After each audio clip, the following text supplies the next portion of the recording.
अस्सलाम वालेकुम। कैसे हैं जी? सारे खैरियत से हैं?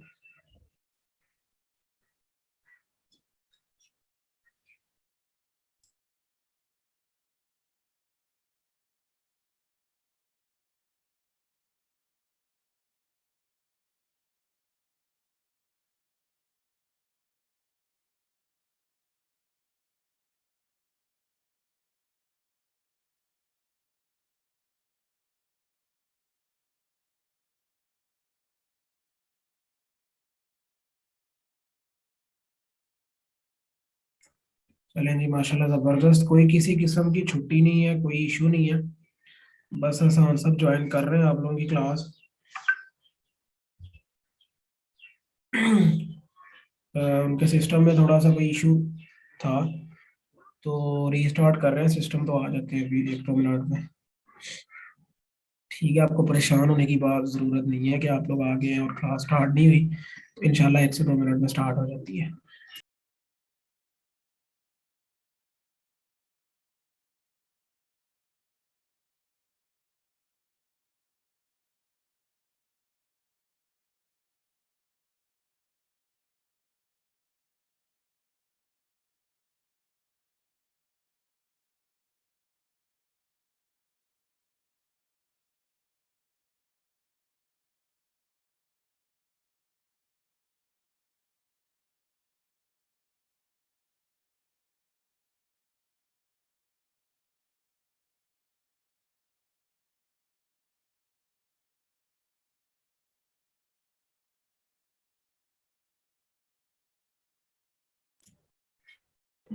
और आप लोग बताएं, कोई अपडेट हमारे लिए, कोई कोई नई ताज़ी सुनाए हमें। जब तक आजाद साहब नहीं आते, बातचीत आप लोग मेरे से करना चाहते हो।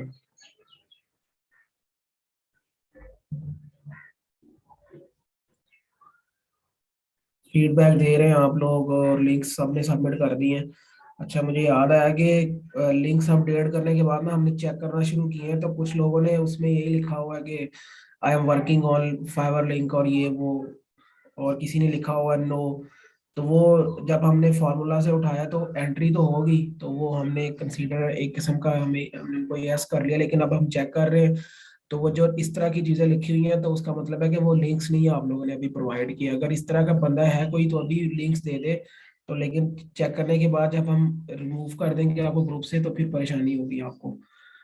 क्योंकि वो फाइवर के लिंक के अंदर आपने फाइवर ही का लिंक ही देना था, आपने वहां पे ये नहीं लिखना था कि नहीं। सबकी बात नहीं मैं कर रहा, कुछ चंद लोग हैं सिर्फ। मतलब अगर 200 लिंक्स हमारे पास आए हैं, तो उसमें से 10-15 लोग ऐसे हैं जिन्होंने उसमें लिंक नहीं लिखा हुआ था। जी, फाइवर अपवर्क के लिंक की बात कर रहे हैं।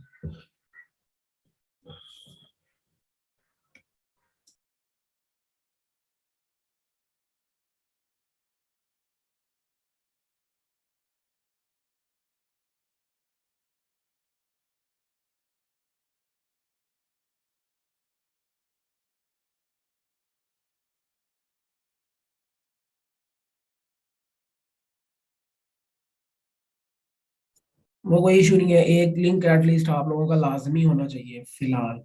और जो अपवर्क है वो आप बाद में भी सबमिट करा सकते हैं, लेकिन कराना है वो भी। ये नहीं है कि वो नहीं कराना।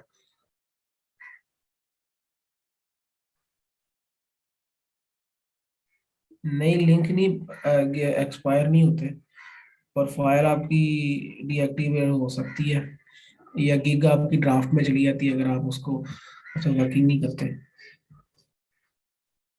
टाइमिंग्स मोस्ट प्रोबेबली सेम ही होंगी। चेंजेस हो सकती हैं, वो तो मैनेजमेंट के एंड पे है कि वो अगर किसी किस्म के भी सर्कमस्टांसेस हो, तो वो उसको जो है ना टाइमिंग्स को आगे पीछे कर सकते हैं। बस टाइमिंग्स का हम धोखा नहीं हुआ आप लोगों के साथ। टाइमिंग्स तो जारी बात है कि जब अप्लाई करते हैं तो आप अंडरटेकिंग भी एक जो है ना एक्सेप्ट करते हैं, उसमें मैनेजमेंट के पास राइट्स होते हैं कि वो, क्योंकि कोई भी टाइम किसी सबके लिए परफेक्ट नहीं होगा। 2 बजे का टाइम पे भी 2-4 लोगों को इशू होगा, 10 बजे वाले पे भी 2-4 लोगों को इशू होगा। तो ये हमें तो हम तो इसी चीज़ को कंसिडर करते हैं ना कि आप लोग फ्री हैं।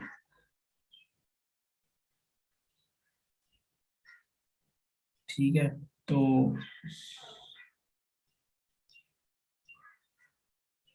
इसलिए 9 to 5 के इन बिटवीन कभी कोई भी क्लास का टाइम हम रख लेते हैं।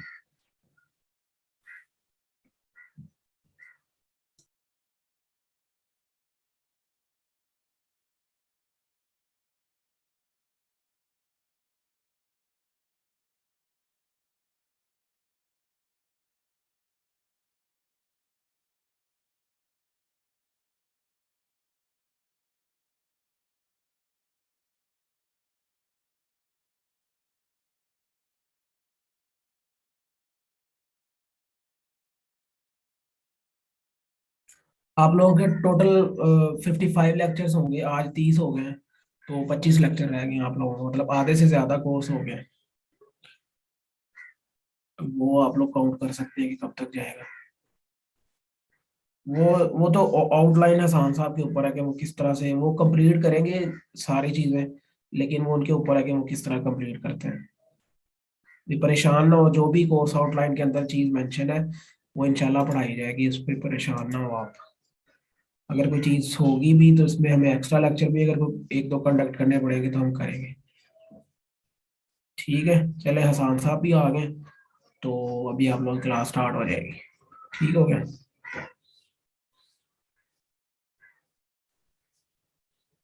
अस्सलाम वालेकुम। कैसे हैं सब लोग? ठीक ठाक हैं? खैरियत से हैं?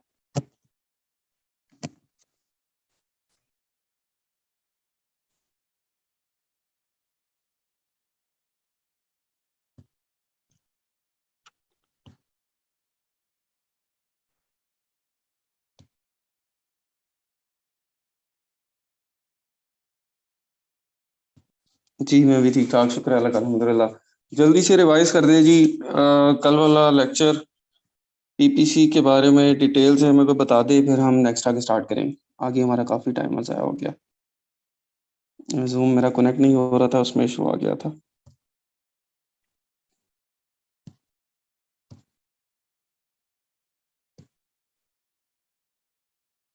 कौन है जी? रिवाइज कौन करेगा? हमारे पास कौन है? हमजा ने हैंड रेज किया है, हैदर मुर्तज़ा ने किया है, और कौन है? कुछ चॉइस तो दिया करें यार मुझे, कुछ 7-8 लोगों की। आप मुझे चॉइस का मौका नहीं देते हैं। एक दो बंदे हाथ खड़ा करते हैं, मुझे उनको ही करना पड़ता है। और कोई चॉइस नहीं है मेरे पास।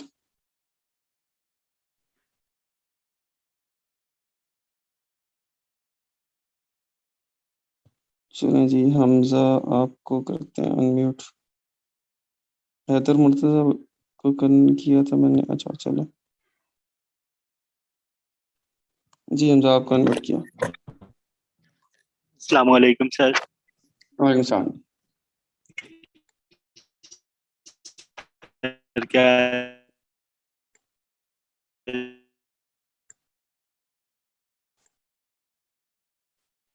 आपकी आवाज़ रास्ते में रह गई, आपकी आवाज़ बहुत स्लो आ रही है, फंस रही है बीच में कहीं पे।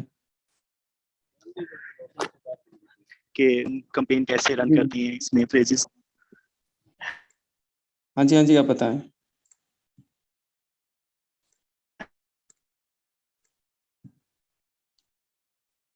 यार आपकी आवाज़ ठीक नहीं है, आपका इंटरनेट का इशू है शायद कोई। हैदर हैदर मुर्तज़ा आपको मैंने अनम्यूट किया है। अस्सलाम वालेकुम सर। वालेकुम सलाम। पीपीएससी पे पर क्लिक अमेज़न का इंटरनल एडवर्टाइजिंग एक मॉडल है जिसके ज़रिए हम अपने प्रोडक्ट को या ब्रांड को एडवर्टाइज कर सकते हैं। एडवर्टाइज करने का बेसिक पर्पस हमें फर्स्ट पेज पे आने का होता है, क्योंकि अगर हम प्रोडक्ट हमारा फर्स्ट पेज पे दिखेगा तो वो बिकेगा। एक मिनट, उसको मैंने कर दिया म्यूट। चलें आप कंटिन्यू करें। पे पर क्लिक की जो कैंपेन है वो हम अमेज़न पे चलाते हैं ताकि हमारा जो प्रोडक्ट है या हमारा ब्रांड है वो फर्स्ट पेज पे रैंक हो, ताकि जो भी कस्टमर आए और उसे देखे और उसे परचेज करे। इसमें हमारे पास डिफरेंट 3 तरह की कैंपेन्स आ जाती हैं पीपीएससी में। फर्स्ट हमारे पास आ जाता है स्पॉन्सर्ड प्रोडक्ट्स हैं, स्पॉन्सर्ड ब्रांड है और स्पॉन्सर्ड डिस्प्ले है। स्पॉन्सर प्रोडक्ट में हमारा जो इंडिविजुअल प्रोडक्ट होता है हम उसे एडवर्टाइज करते हैं, उसको स्पॉन्सर करते हैं, ताकि अगर हमारे पास अगर ज़्यादा लिस्टिंग्स हैं तो सिर्फ एक ही लिस्टिंग जो प्रोडक्ट है वो फर्स्ट पेज पे रैंक हो और उसे हम एडवर्टाइज कर सकें। लेकिन स्पॉन्सर ब्रांड में हम अपने पूरे ब्रांड को एडवर्टाइज कर रहे होते हैं। फॉर एग्जांपल अगर कोई दूसरे ब्रांड को अगर सर्च करेगा तो टॉप पे अगर हमने अपने ब्रांड को एडवर्टाइज किया होगा तो उसका ऐड भी बिल्कुल टॉप पे दिखाई देता है। स्पॉन्सर ब्रांड के लिए ज़रूरी है कि हमारा जो ब्रांड है वो रजिस्टर हो। अगर हम यूएसए में कर रहे हैं तो यूएसए में रजिस्टर होना चाहिए, अगर हम यूके में कर रहे हैं तो यूके में रजिस्टर होना चाहिए। थर्ड कैंपेन जो पीपीसी में आ जाती है वो हमारी है स्पॉन्सर डिस्प्ले। स्पॉन्सर डिस्प्ले एक बैनर होता है जो कि अमेज़न कहीं पे भी उसे दिखा सकता है, किसी भी प्रोडक्ट के नीचे दिखा सकता है, किसी भी सर्च के नीचे दिखा सकता है। वो वीडियो की फॉर्म में हो सकता है, वो किसी भी पिक्चर की फॉर्म में हो सकता है। सो बेसिकली ये 3 हमारी कैंपेन हैं, प्रोडक्ट स्पॉन्सर, ब्रांड स्पॉन्सर और डिस्प्ले स्पॉन्सर, जिसके ज़रिए हम अपनी प्रोडक्ट अपने कस्टमर्स को दिखा रहे होते हैं। कैंपेन को एक्टिव करने के लिए हम सेलर सेंटर में जाते हैं और वहाँ से एडवर्टाइजिंग के हम टैब से इसे एक्टिवेट कर सकते हैं। मज़ीद ये कि पीपीसी कैंपेन चलाने के लिए हम कीवर्ड्स यूज़ करते हैं ताकि जो कस्टमर्स हैं, हमारे क्लाइंट्स हैं, वो जब कीवर्ड्स को सर्च करें तो उसके ज़रिए ही वो हमारे रेलेवेंट प्रोडक्ट में आएँगे और उसमें हमारे स्पॉन्सर प्रोडक्ट या ब्रांड को देख सकते हैं। इसके लिए हम 2 तरीके यूज़ कर सकते हैं कीवर्ड्स के लिए, एक तो मैनुअल है और दूसरा ऑटो है। ऑटो में जो है अमेज़न ऑटोमेटिकली कीवर्ड्स को पिक करता है हमारी लिस्टिंग से और उसके अकॉर्डिंग ही हमारे स्पॉन्सर्ड प्रोडक्ट हैं या ब्रांड है उसको दिखाता है। जबकि मैनुअल में हम खुद कीवर्ड्स देते हैं अमेज़न को कि इन कीवर्ड्स पे हमारी जो ये कैंपेन है, एडवर्टाइजिंग है, दिखाई जाए। मैनुअल में हमारे डिफरेंट्स आ जाते हैं, एग्जैक्ट कीवर्ड आ जाता है, ब्रॉड टर्म आ जाता है। एग्जैक्ट में हम बिल्कुल एग्जैक्ट उसे बता देते हैं कि इस कीवर्ड पे अगर कोई कस्टमर यूएसए में सर्च करता है तो उसे हमारी एडवर्टाइजिंग या जो स्पॉन्सर प्रोडक्ट है वो ज़रूर दिखाया जाए। और ब्रॉड टर्म में हम उसी कीवर्ड को थोड़ा-सा मज़ीद ब्रॉड कर देते हैं। यही था सर कल तो। अच्छा, ये ब्रॉड फ्रेज एग्जैक्ट को दोबारा ज़रा बताएं, इसकी तो नहीं समझ आई थोड़ी सी। सर देखिए एग्जैक्ट में तो जैसे हमने कहा था कि कोस्टर सिलिकॉन कोस्टर हम कर सकते हैं अगर एग्जैक्ट में करें। इसी को अगर मज़ीद ब्रॉड करना हो तो हम कह सकते हैं silicon coaster for women, silicon coaster for kitchen. इस तरह हम कीवर्ड्स को थोड़ा-सा मज़ीद एलबोरेट कर देते हैं, एक्सप्लेन कर देते हैं। अच्छा, ये हो गया आपका फ्रेज या ब्रॉड? ये सर ब्रॉड हो गया। फ्रेज और ब्रॉड में फ़र्क बताते हैं। सर फ्रेज ये कह सकते हैं वो 2 और 3 वर्ड्स का हो सकता है फ्रेज, और जो हमारा ब्रॉड की टर्म है वो एक एक्सप्लेनेशन हो सकती है। अच्छा, ठीक है, चलें, ठीक हो गया। थैंक यू सो मच, जज़ाकल्लाह। जी, किधर गया ये ज़ूम?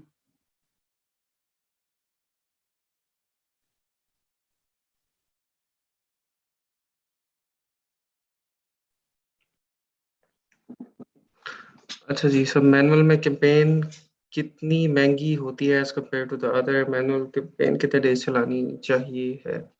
ये कंटिन्यूअसली चलेगी कैंपेन हमारी, मैनुअल कैंपेन जो है, और कितनी महंगी होती है ये आपने खुद डिसाइड करना है, ठीक है? कितना हमने बजट रखना है उसका ये खुद ही डिसाइड करना है। उसका $20 के करीब हम रख लेते हैं, एक कैंपेन का $10, $20, डिपेंडिंग अपॉन द कीवर्ड्स कि किस तरह के कीवर्ड्स हम उसके अंदर यूज़ कर रहे हैं। अगर हाई सर्च वॉल्यूम वाले कीवर्ड्स हैं, हमारे मेन कीवर्ड्स हैं, तो उसको फिर हम ज़्यादा बजट देते हैं, और जो दूसरे अगर कीवर्ड्स हैं, लो सर्च वॉल्यूम वाले और काफ़ी ज़्यादा हैं, तो उसमें हम बजट को थोड़ा-सा रिस्ट्रिक्ट कर देते हैं। ठीक है?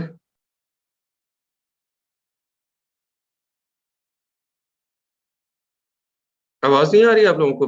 बाकियों को आ रही है?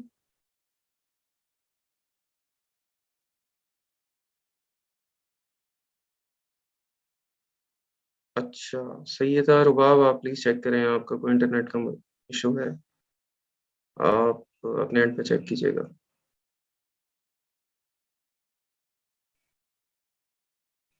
अच्छा, कल के लेक्चर में कोई क्वेश्चन है तो बताएं जल्दी से जी, उसको क्लियर कर लें ताकि हम फिर आगे चलें।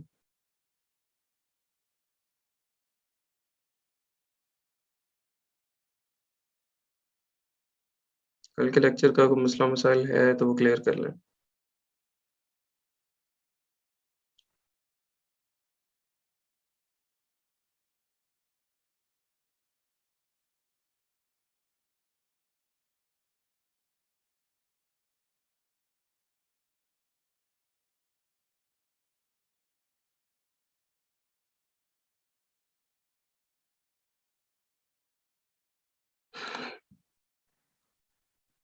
स्ट्रेटजीज हम एंड में करेंगे, पहले अभी तो मैं आपको ओवरव्यू दे रहा हूँ ना जस्ट पीपीसी का, कि पीपीसी के अंदर क्या क्या फंक्शंस होते हैं, उनको यूज किस किस तरह से करते हैं।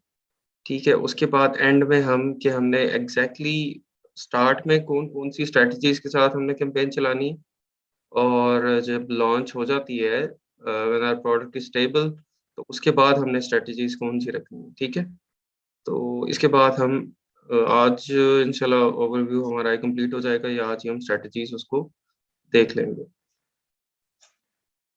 न्यू ब्रांड कितने डेज चलें, कितने एज न्यू ब्रांड कितने डेज चलें, क्या मतलब कितने डेज चलाएं। फ्रेज एंड ब्रॉड की भाई, ये यहाँ पे खोल लेते हैं, एग्जाम्पल कल हमने की थी, किधर गई, इसको बंद कर लो, नाम के कानों में पड़ेगा फिर।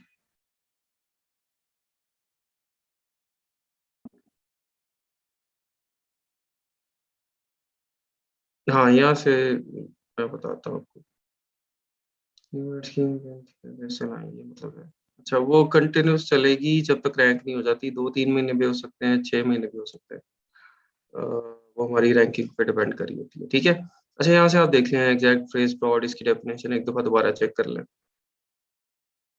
ठीक है, एग्जैक्ट में क्या है, the ad will only be displayed when a buyer searches for the exact keywords, the search term can not include any other word or phrases, this is the most defined targeting option, और here the audience is mostly convertible। इसके अंदर जैसे मैंने example कल आपको दी थी कि अगर आप कोई जैसे आप सिलिकॉन कोस्टर्स को आप सर्च कर रहे हैं, तो एग्जैक्टली अगर कोई इसको सर्च करेगा तो फिर ही आपका ऐड नजर आएगा। ठीक है, अगर वो यहाँ से डबल ओ भी डाल देता है ना, तो फिर भी नहीं नजर आएगा, फिर भी ये एग्जैक्ट नहीं रहेगा। ठीक है, अगर वो कोस्टर की ई आर की जगह ए डाल देता है, स्पेलिंग मिस्टेक कर देता है, फिर भी आपका ऐड नजर नहीं आएगा। ठीक है, फ्रेज में क्या है, your ad will be displayed if a buyer searches for the keyword in the same order along with either suffixes or prefixes. Suffixes or prefixes याद है आप लोगों को क्या होते हैं? सफिक्सेस प्रीफिक्सेस क्या होते हैं? ये जो आगे और पीछे किसी वर्ड के लगते हैं उसको सफिक्सेस और प्रीफिक्सेस कहते हैं। ठीक है, तो वो कह रहे हैं कि सिलिकॉन कोस्टर के आगे या पीछे जो भी वर्ड लग जाए, if silicon coaster is intact in the phrase, तो फिर उस कीवर्ड के ऊपर आपका एड शो होगा। ठीक है, इसके फ्रेज की हम एग्जांपल ले लेते हैं, हम leather silicon coasters with with holder. ठीक है, ये मैंने लॉन्ग टेल फ्रेज एक ले ली जिसके अंदर स्टार्ट में उसके लेदर आ गया और बाद में विद होल्डर भी आ गया, लेकिन अगेन क्योंकि वो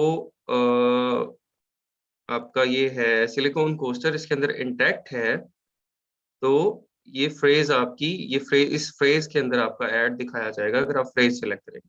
ठीक है, इसके बाद ब्रॉड की तरफ आ जाते हैं। ब्रॉड में हम क्या करेंगे कि अगर आपका जो सिलिकॉन कोस्टर है, वो सिलिकॉन कोस्टर कहीं सेपरेट भी हो जाता है, मैं पहले एग्जांपल लिख लूं फिर आपको समझ आ जाएगी। सेरामिक नहीं, waterproof coaster made of silicone material, ठीक है। अब ये कीवर्ड है, अब ये कीवर्ड जो है ये हो गया है ब्रॉड, ठीक है। Waterproof coaster made of silicon. अब अगर waterproof coaster made of silicon होगा तो इसके अंदर कोस्टर भी आ गया और सिलिकॉन भी आ गया, दोनों आ गए, ठीक है। लेकिन इनका सीक्वेंस खराब हो गया, ये स्प्लिट हो गए और इनका सीक्वेंस खराब हो गया, कोस्टर पहले आ गया, सिलिकॉन बाद में आ गया और दोनों के अंदर मेड ऑफ भी आ गया। लेकिन if we select the broad तो फिर हमें इसके ऊपर जो है वो ऐड हमारा नजर आएगा, ठीक है, अगर हमने ब्रॉड सिलेक्ट किया हुआ है। तो ब्रॉड के अंदर आपका सीक्वेंस भी चेंज हो सकता है, उसके अंदर वर्ड्स भी आ सकते हैं और सम ऑफ द टाइम्स आपका जो उसका उसका मीनिंग जो सिमिलर वर्ड्स है वो भी उसको ले सकता है, ठीक है। along with the other clause variants, ठीक है। your ad will appear when a shopper searches for your keywords in any order along with other clause variant, ठीक है। clause variants भी इसके ले सकता है। फॉर एग्जाम्पल अगर कोस्टर की जगह वो कोस्टर्स कर दे, ठीक है, और सिलिकॉन को क्या कर सकता है, सिलिकॉन तो प्लस स्पेसिफिक है, वो नहीं सकता, ठीक है। तो फिर भी इसके अंदर वो आपका ऐड शो कर पाएगा। while broad match keywords do not guarantee the best returns, they are a great way to gather the data, ठीक है। डाटा बड़ा अच्छा गैदर हो जाता है, आपको वो कीवर्ड्स भी मिल जाते हैं जिनका आपको आइडिया नहीं है, आपको नहीं पता कि ये भी मेरा कीवर्ड हो सकता है, वो भी आपको कीवर्ड मिल जाते हैं, ठीक है। लेकिन ये है कि इसके अंदर आपको जो आपकी ब्लीडिंग है ज़्यादा है, बजट आपका ज़्यादा लगता है, लेकिन कीवर्ड सर्च के लिए इनिशियली अब ये वाली कैंपेन्स हैं ब्रॉड की और ऑटोमेटिक कैंपेन्स, ये इनिशियली हमारा बजट ज़्यादा ले रही होती हैं, क्योंकि इनिशियली हम डाटा गैदर कर रहे होते हैं कि वो कौन-कौन से कीवर्ड्स हैं जिसके ऊपर हमारा ऐड शो हो सकता है, लेकिन हमें नहीं पता होता। तो वो डाटा गैदर करने के लिए हम ये ब्रॉड चला रहे होते हैं। अदरवाइज़ इसके ऊपर तो कन्वर्जन डेफिनिटली बड़ी कम होगी ना, कि आपकी टारगेटेड ऑडियंस है सिलिकॉन कोस्टर, अब वो पता नहीं सिलिकॉन कोस्टर की बजाय किस-किस के ऊपर आपका ऐड दिखा देगा, ब्रॉड आपने उसको दिया हुआ है, ठीक है। तो इस वजह से कन्वर्जन कम होती है, लेकिन आपको डाटा गैदर करने के लिए ये कैंपेन्स चलानी पड़ती हैं, ठीक है। नेगेटिव एग्जैक्ट मैं आपको बता दिया था कि negative targeting helps us to down the overall cost, cost मैं भी आपको बता देता हूँ क्या है। We kick out the keywords that are not relevant to our these types of ads are highly toxic for a cause as they make you bleed for no cause. So you put them in negative exact, but sometimes you find some good keywords from your auto targeting and you want them to add into your manual targeting. So you will add that keyword in negative for auto and let अच्छा इसके अंदर एक चीज add हुई है, वो ये है कि आपको अगर कोई मैनुअल के अंदर आपका कीवर्ड है, फॉर एग्जांपल आप सिलिकॉन कोस्टर को इसके ऊपर आप मैनुअल कैंपेन चला रहे हैं, ठीक है। आप leather silicon coaster with holder आप इसके ऊपर जो है वो लेदर सिलिकॉन तो कोई नहीं बनता यार, तो गलत था।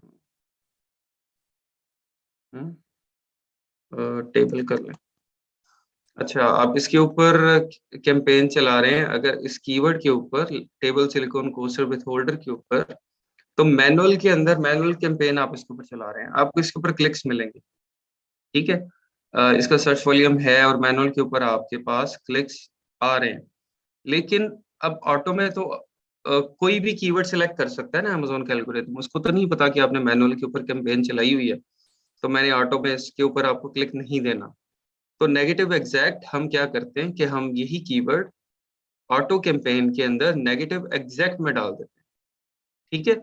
ऑटो कैंपेन जहाँ पे हम चला रहे होंगे वहां पे हम उसको बता देंगे अमेज़न को कि भाई जब कोई table silicon coaster with holder करेगा ना सर्च, तो आपने इसको नेगेटिव कर देना, आपने इसको शो नहीं करना, ठीक है, ताकि इसके ऊपर क्लिक होके हमारे पैसे वहां पे ऑटो कैंपेन में ज़ाया ना हो, क्योंकि हम मैनुअल कैंपेन में इसको चला रहे हैं। ही लेकर चले ना ब्रॉड में ही, अच्छा मनी कीवर्ड्स भी होते हैं, उसकी भी कैंपेन चला सकते हैं। मनी कीवर्ड्स भी होते हैं, अभी ये क्या होते हैं मनी कीवर्ड्स?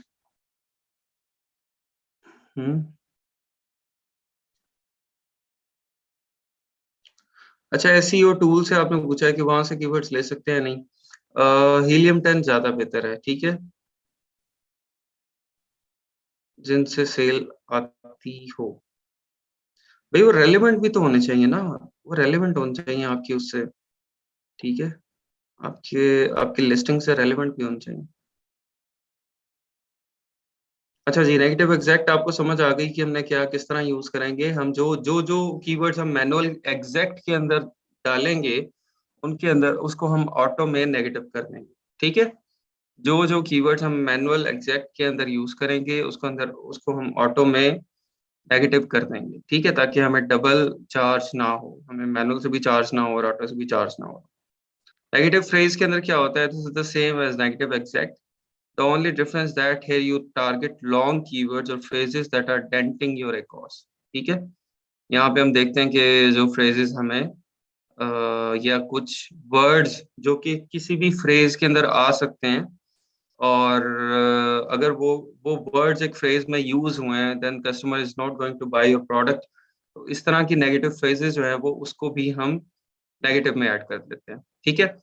इसकी एग्जांपल मैंने आपको दी थी कल एक ब्रांड की। फॉर एग्जांपल आपका कंपटीटर एक ब्रांड है, आप जो प्रोडक्ट सेल कर रहे हैं, हम हेयर सीरम से सेल कर रहे थे, उसके अंदर अब गार्नियर बहुत बड़ा ब्रांड है। अब अगर कोई गार्नियर के साथ कुछ भी लगा के सर्च कर रहा है, अगर कोई सर्च कर रहा है कि मुझे गार्नियर हेयर सीरम चाहिए है, तो क्या होगा, वो आपका तो नहीं बाय करने वाला भाई, वो आया ही गार्नियर को लेने, ठीक है। तो इसके ऊपर आपका एड शो हो के उसने क्लिक भी कर लिया, ऐसे ही आपको वो देख लिया, तो वो फिर आपको वहां पे नुकसान हो सकता है, ठीक है।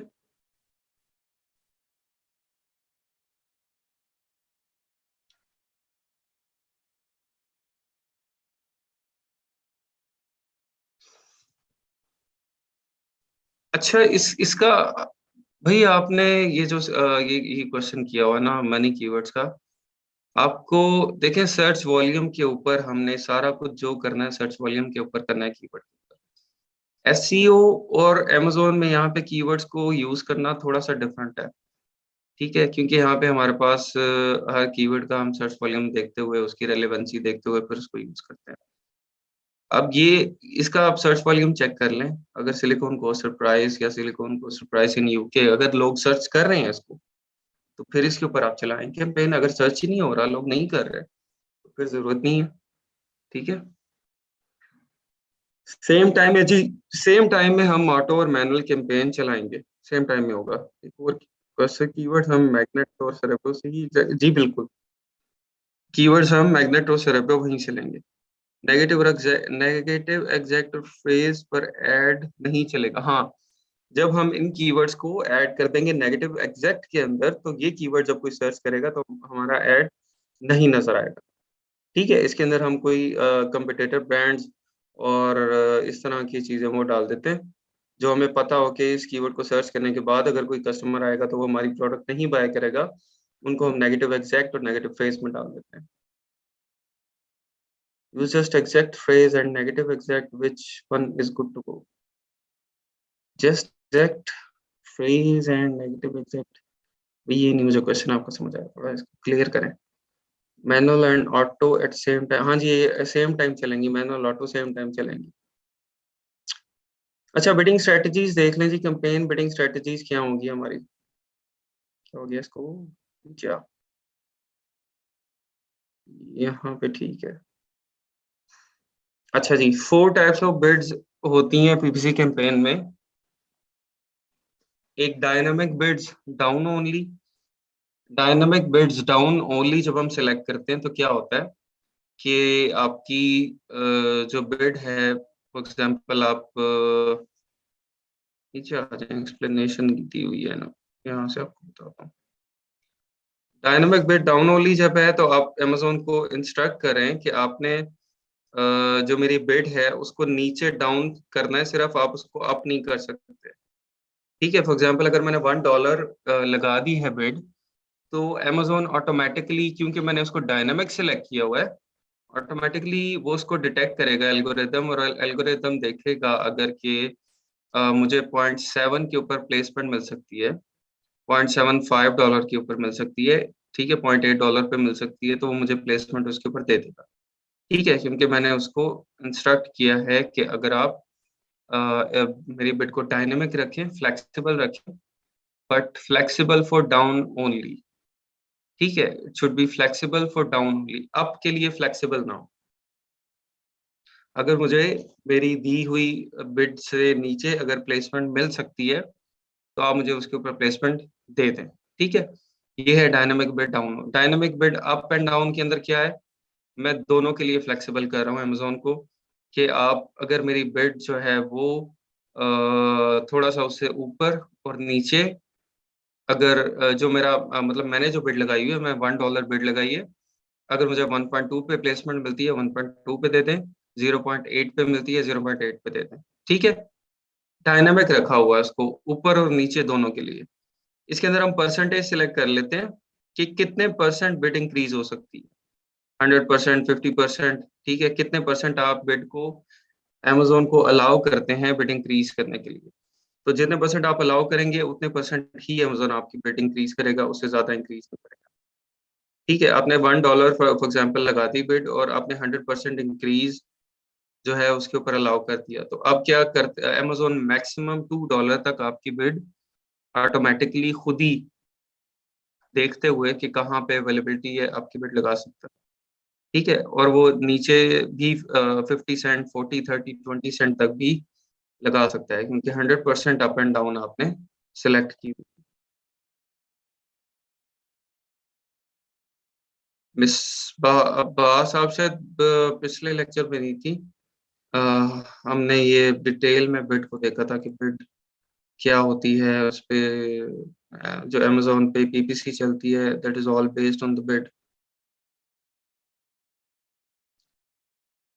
अच्छा, मैं दोबारा बताता हूँ, डायनामिक बिड डाउन ये देखें कि अगर आपने $1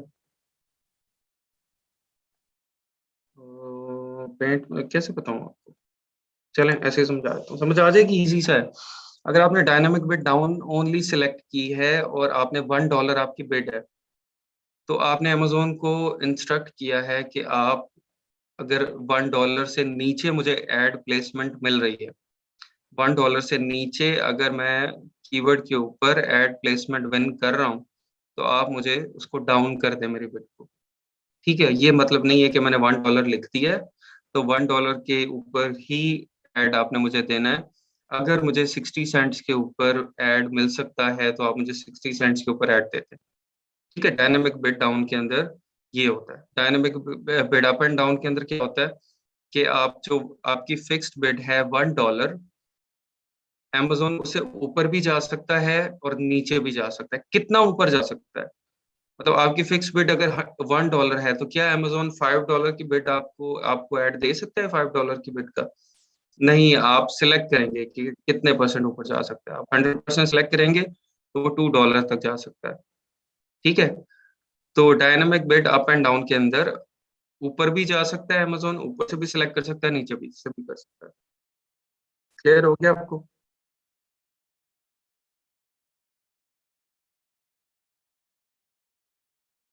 ये कौन-सी मूवीज़ के अंदर बोली लगाना होता है भई, ये मुझे बताएँ? हैं? ये बोली वाली मूवीज़ कौन-सी हैं? अच्छा जी, इसके बाद आ गई फिक्स्ड बिड। फिक्स्ड बिड होती है normally not used but only when you decide to take a fixed number of clicks when you are experienced enough, you know कि एक जो कीवर्ड है उसके ऊपर क्या बिड होगी, क्या बिड चल रही है। आप बड़े अरसे से एक कीवर्ड के ऊपर बिड लगा रहे हैं, आप चला रहे हैं उसको, आप उसको डायनामिक अप एंड डाउन भी कर रहे हैं, डायनामिक डाउन भी कर रहे हैं।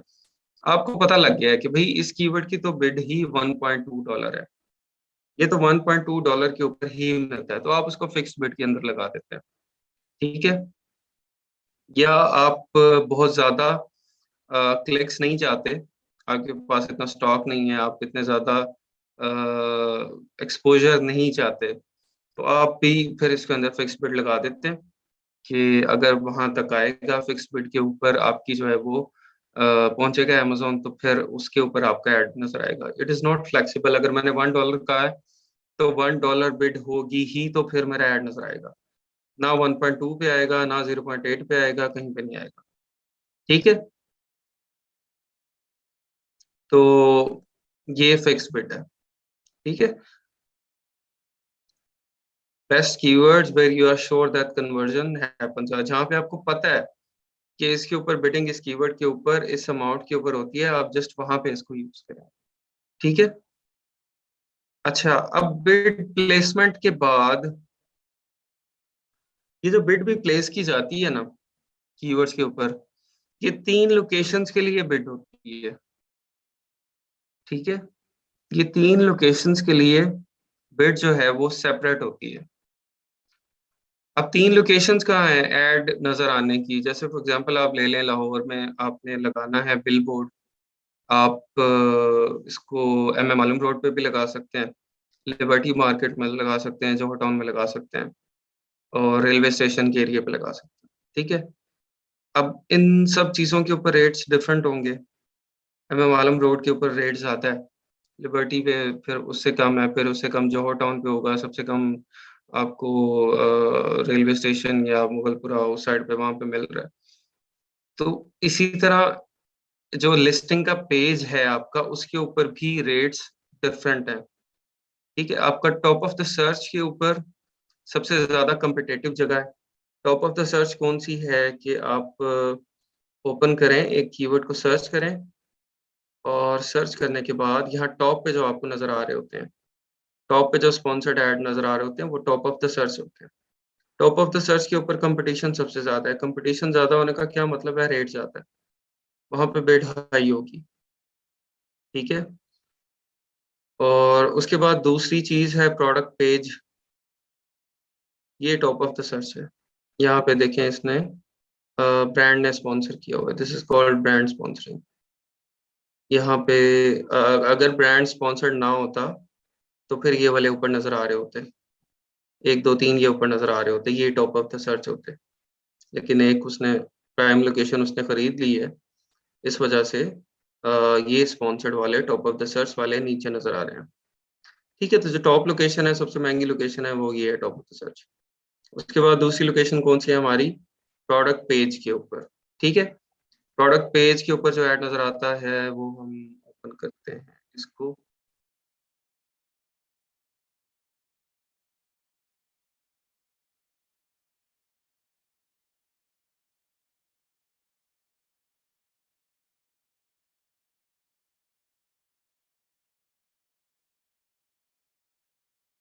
खुल जाए भाई, क्या हो गया आज इसको?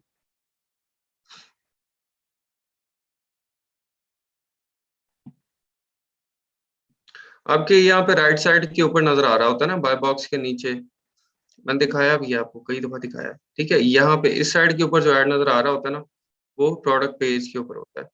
उसके बाद तीसरे नंबर पे होता है rest of the search. Rest of the search का मतलब है कि at the end of page या डिस्क्रिप्शन के बाद जहाँ पे जगह मिलती है, वहां पे वो उसको ऐड को दिखा सकते हैं। ठीक है, ये सबसे कम स्पेंडिंग जो होती है वो रेस्ट ऑफ द पेज के ऊपर होती है।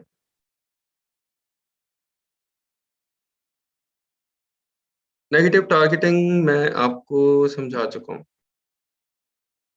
ठीक है, इसके बाद आ जाएं नेगेटिव फ्रेजेस, ये भी मैंने आपको बता दिए। अच्छा, नेगेटिव प्रोडक्ट टारगेटिंग होती है एक। नेगेटिव एग्जैक्ट और नेगेटिव फ्रेज तो मैंने आपको बता दिया ना। एक प्रोडक्ट टारगेटिंग है, इसके अंदर क्या होता है? कुछ एसेंस हैं जो कि आपको लगता है कि वो नहीं कन्वर्ट हो रहे। हम 3 तरह की टारगेटिंग करते हैं ना। हम कीवर्ड्स 2 तरह की हाँ 3 तरह की करते हैं। एक कीवर्ड्स को टारगेट कर रहे होते हैं, एक एसेंस को टारगेट कर रहे होते हैं, और एक कैटेगरी को टारगेट कर रहे होते हैं। ठीक है, सिर्फ हम कीवर्ड टारगेटिंग के साथ कैंपेन नहीं बनाते, हमारे पास और ऑप्शंस भी हैं। हम एसेंस टारगेटिंग के अंदर भी कैंपेन बनाते हैं। एसेंट टारगेटिंग के अंदर कैंपेन कैसे बनती है? उसका ऐड कहाँ नजर आता है? फॉर एग्जाम्पल, मैंने इस एसेंट को टारगेट कर लिया, ये Amazon basic silicone baking mat, मैंने इसको टारगेट किया। आप लोगों को आवाज आ रही है मेरी?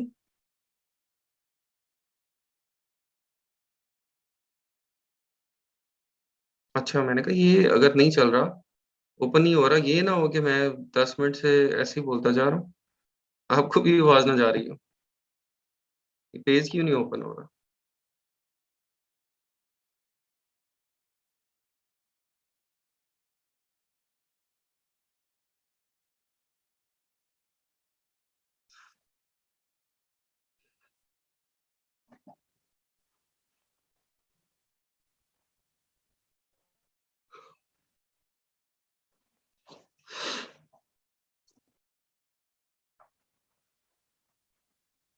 ये अमेज़न नाराज हो गया मेरे से, क्या हुआ?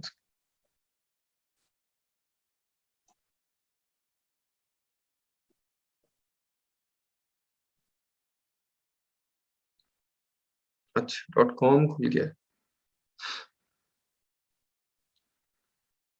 अच्छा जी, मैं आपको बता रहा था एसिन टारगेटिंग।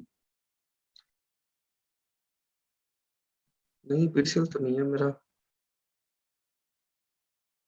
अ, ये देखिए, एसिन टारगेटिंग के अंदर आप करते हैं कि आप एक एसिन को, फॉर एग्जांपल ये एसिन है, ये वाला, इस प्रोडक्ट का ये एसिन है, मैं इसको अपनी कैंपेन के अंदर टारगेट कर देता हूँ कि जब भी एक कस्टमर आए इस एसिन को खोले, तो उसके ऊपर आपने, इस एसिन के ऊपर आपने मेरा ऐड दिखाना है, ठीक है? ये देखिए, ये brands related to this category on Amazon, ये इसने दिखा दिया।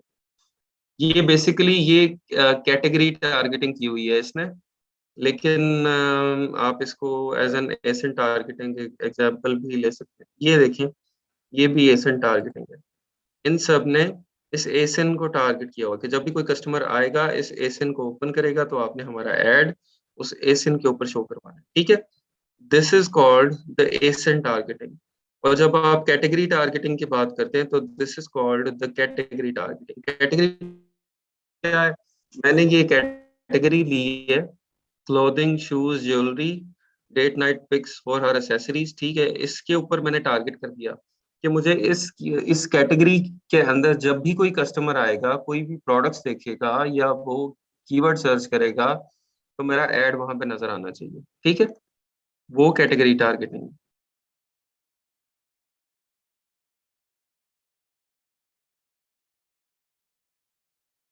हाँ, इंटरनेट का फिर आप लोगों का मसला होगा, भी मेरा तो नहीं है। मेरी तरफ से होता तो आप लोग जान ना खा लेते मेरी सारे, रोला डाल डाल के आवाज नहीं आ रही, आवाज नहीं आ रही, क्लियर नहीं है, क्लियर नहीं है, डिस्टॉर्शन। तो अगर कुछ लोगों को है तो फिर उनके इंटरनेट का मसला है।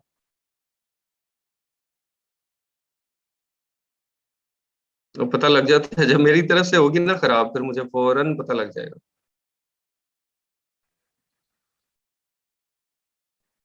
अच्छा जी, एसएन टारगेटिंग आपने देख ली, कैटेगरी टारगेटिंग भी देख ली क्या होता है। इसके बाद नेगेटिव प्रोडक्ट टारगेटिंग में हम एसएन या कैटेगरी को नेगेटिव कर देते हैं, ठीक है? इसकी एग्जांपल मैं आपको कैसे दूं? अगर आप चाहते हैं कि आपका ये जो बेकिंग मैट है, ये सिलिकॉन का है, और आप चाहते हैं कि जो क्लॉथ क्लॉथ वाला बेकिंग मैट है, वैसे हम चाहेंगे कि हमारा ऐड उसके ऊपर नजर आए।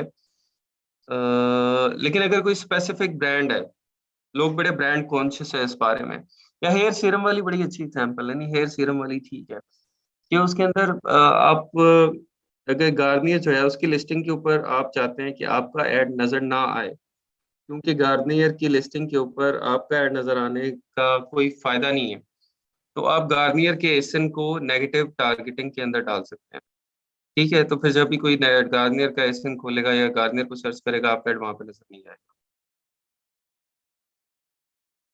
डिफिकल्ट क्या हो जाएगा भाई? नहीं, डिफिकल्ट तो कुछ नहीं होगा, आप इसको जब प्रैक्टिस करेंगे तो फिर ये इजी हो जाएगा आपके लिए। अच्छा जी, कैंपेन्स एंड एड ग्रुप्स में क्या फर्क है? ये वैसे आपको तो क्लियर होगा, अभी जब मैं सेलर सेंटर से आपको बना के दिखाऊंगा, वहां पे आपको ये क्लियर हो जाएगा। हमारे पास एक होती है कैंपेन, ऐड कैंपेन एक थोड़ी बड़ी होती है और उसके अंदर फर्दर हम ऐड ग्रुप्स बना सकते हैं डिफरेंट। ठीक है, डिफरेंट लिस्टिंग के तो नहीं, एक ही लिस्टिंग के डिफरेंट कैटेगरी के हम ऐड ग्रुप बना सकते हैं।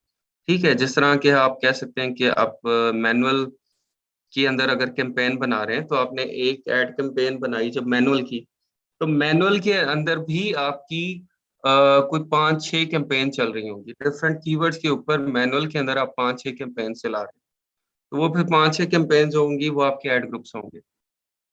Campaign control the object, budgeting and bidding strategies. जो आपकी बजटिंग बिडिंग स्ट्रेटजी है वो आपकी कैंपेन में फिक्स होती है। और उसके बाद जब ऐड ग्रुप्स में आते हैं तो वो सब सेट ऑफ कैंपेन है। और इसकी एग्जांपल दी हुई है इन्होंने कि स्टेशनरी स्टोर है और स्टेशनरी आपकी एक कैंपेन है और उसके अंदर आपके ऐड ग्रुप्स जो हैं वो पेंसिल, रेजर, स्केल, ये सब आपके ऐड ग्रुप्स हैं। ठीक है, तो कैंपेन एक बड़ी चीज है, उसके नीचे आपके ऐड ग्रुप्स हैं, वो छोटी चीज। अच्छा जी, आप यहाँ पे आ जाएं। ये जो आपकी केपीआईज हैं कुछ, जिसके थ्रू हम मॉनिटर करते हैं अपनी पीपीसी को, इन केपीआईज के थ्रू करते हैं। ठीक है, कि हमारी जो पीपीसी है वो सक्सेसफुल है या नहीं, हम पीपीसी के अंदर लॉस पे जा रहे हैं, प्रॉफिट में जा रहे हैं। कोई कुछ चीजें तो होनी चाहिए ना उसको मॉनिटर करने के लिए, उसको अंडरस्टैंड करने के लिए कि आप कब प्रॉफिट में है, कब लॉस में है। तो ये चीजें हैं जहां से हम देखेंगे कि हमारी कैंपेन किस तरह की जा रही है।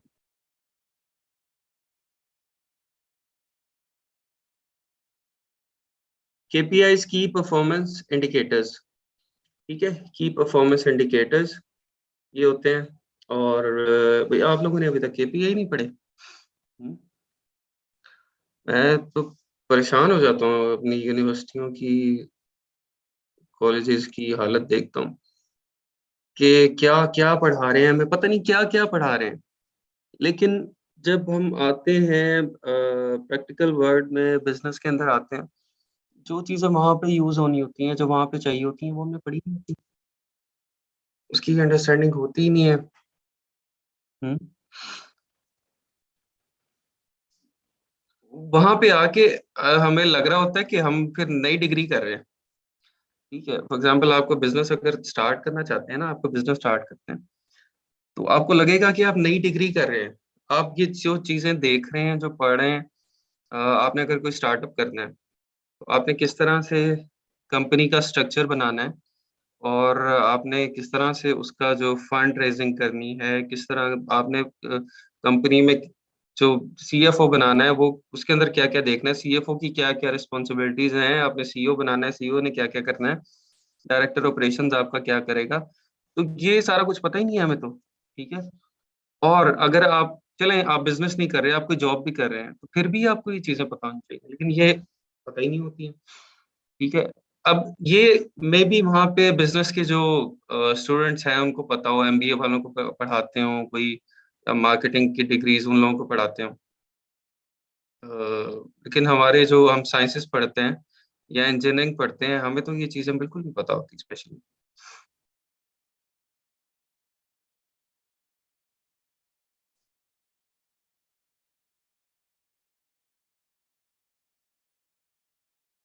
तो जी वो कह रहे हैं बिजनेस की डिग्री वहाँ पे भी नहीं पढ़ाते। फॉर एग्जाम्पल आप एक बिजनेस स्टार्ट करें, ठीक है, आपने उसके लिए फंड रेज करने हैं, आपको उसके लिए इन्वेस्टमेंट चाहिए। किसी को पता है आप उसमें इन्वेस्टमेंट किस तरह से लेके आएंगे? किसी को आइडिया है आप इन्वेस्टमेंट कैसे रेज करते हैं? किसी ने एमबीए में पढ़ा हो या कोई आईटी की डिग्री के अंदर कोई इस तरह का सब्जेक्ट हो, कोई बीसीएस या मास्टर्स आईटी, वहां पे भी इस तरह का कोई सब्जेक्ट नहीं है। नहीं, इन्वेस्टर्स के थ्रू पिच डेक तो है डेफिनेटली, सीड फंडिंग, लेकिन उसके पीछे जो सारी डॉक्यूमेंटेशन है वो सारा कुछ।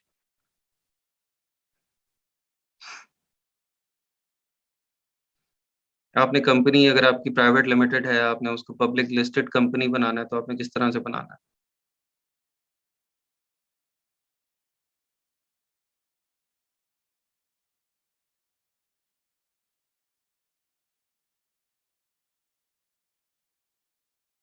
चले, जिन लोगों को पता है बड़ी अच्छी बात है, लेकिन बाकी जिनको नहीं पता वो इन चीज़ों को स्टडी करें। रियल वर्ल्ड में ये चीज़ें होती हैं जो आपके काम आती हैं। वो सारा कुछ जो है वो जो पढ़ा है उसको वो आपने पढ़ लिया है। लेकिन अभी जो चीज़ें काम आने वाली हैं आगे, वो ये चीज़ें हैं, ठीक है? कंपनी किस तरह से एक उसका स्ट्रक्चर आप खड़ा करते हैं, किस तरह से लेके चलते हैं, किस तरह से उसको ग्रो करते हैं, ये सब चीज़ें इन पे थोड़ा टाइम लगाएँ।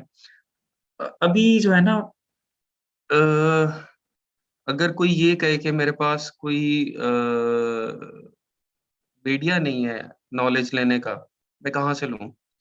तो वो बेसिकली वो खुद लेज़ी है, ठीक है? वो काम करना नहीं चाह रहा। अभी तो सारी दुनिया की यूनिवर्सिटीज़ आपके लैपटॉप में है, आपके मोबाइल में है। सारी दुनिया का नॉलेज आपके मोबाइल, आपके लैपटॉप में, ठीक है? तो उसको आप एक्सप्लोर किया करें इन चीज़ों को, ठीक है? अच्छा जी, बैंकिंग एंड फाइनेंस में एमबीए किया है, इनको पता है ये सारा कुछ। हालाँकि ये एक इंजीनियर को भी पता होना चाहिए भई। एक इंजीनियर को क्यों नहीं पता ये सब कुछ? इंजीनियर को क्यों नहीं पढ़ाया जाता? इंजीनियर ने बिज़नेस नहीं करना या उसने किसी बिज़नेस में जाके आगे काम नहीं करना?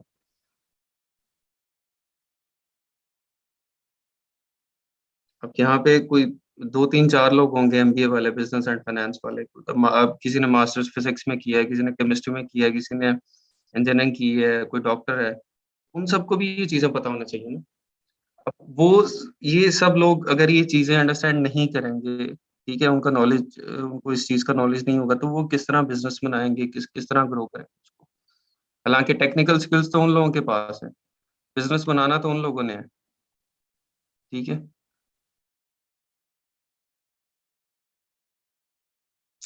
चलें वापस आ जाएँ, आप लोगों ने बड़ी अपनी जो है ना वो यूनिवर्सिटियों की भड़ास निकाली है। पीपीसी की तरफ वापस आएँ हम।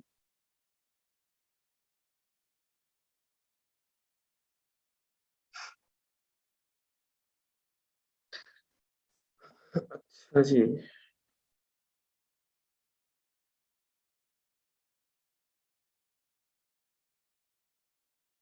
कहाँ थे हम?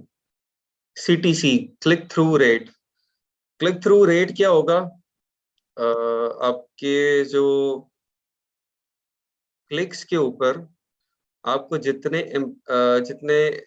क्लिक्स डिवाइडेड बाय इम्प्रेशन, मतलब इम्प्रेशंस और क्लिक्स की रेशियो जो है वो आपका क्लिक थ्रू रेट है, ठीक है? फॉर एग्जांपल आपको मिल रहे हैं इम्प्रेशंस 1000 1000 इम्प्रेशंस हैं और उसके ऊपर 1 क्लिक मिल रहा है, ठीक है? तो आपका 1 डिवाइड बाय 1000 ये आपका क्लिक थ्रू रेट है।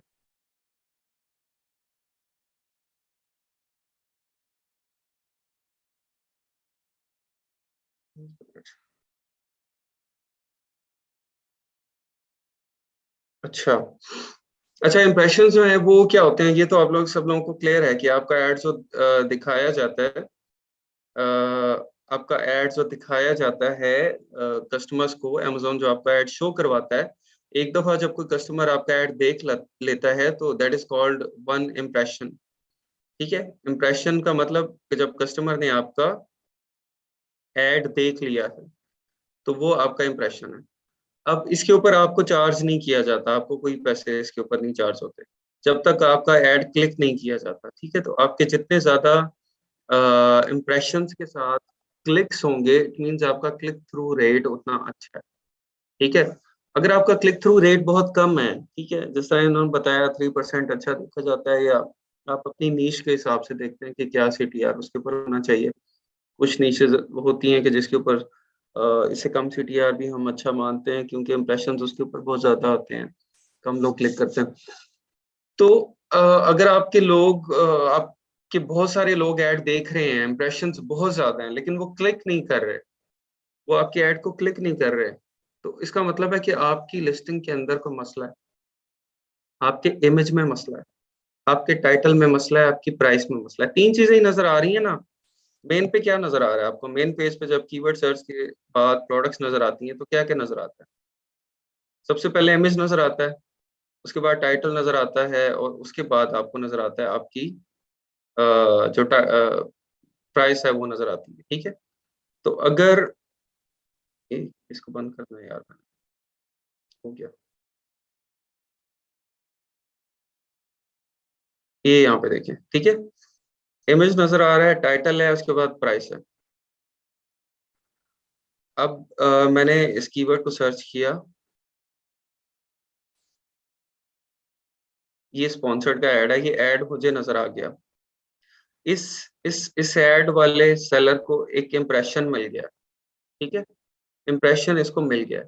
अब इसको जब मैं क्लिक करूंगा तो मैं किन बेसिस पे करूंगा, या तो मुझे इसकी पिक्चर बहुत अच्छी लगे, इसका टाइटल मुझे अंडरस्टैंड कर रहा हूँ उसको मैं, और वो बड़ा अट्रैक्टिव है, या इसकी प्राइस बहुत अट्रैक्टिव है।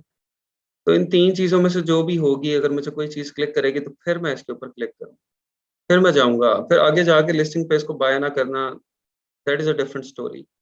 लेकिन जो CTR है, क्लिक थ्रू रेट आपका, वो अच्छा होना चाहिए।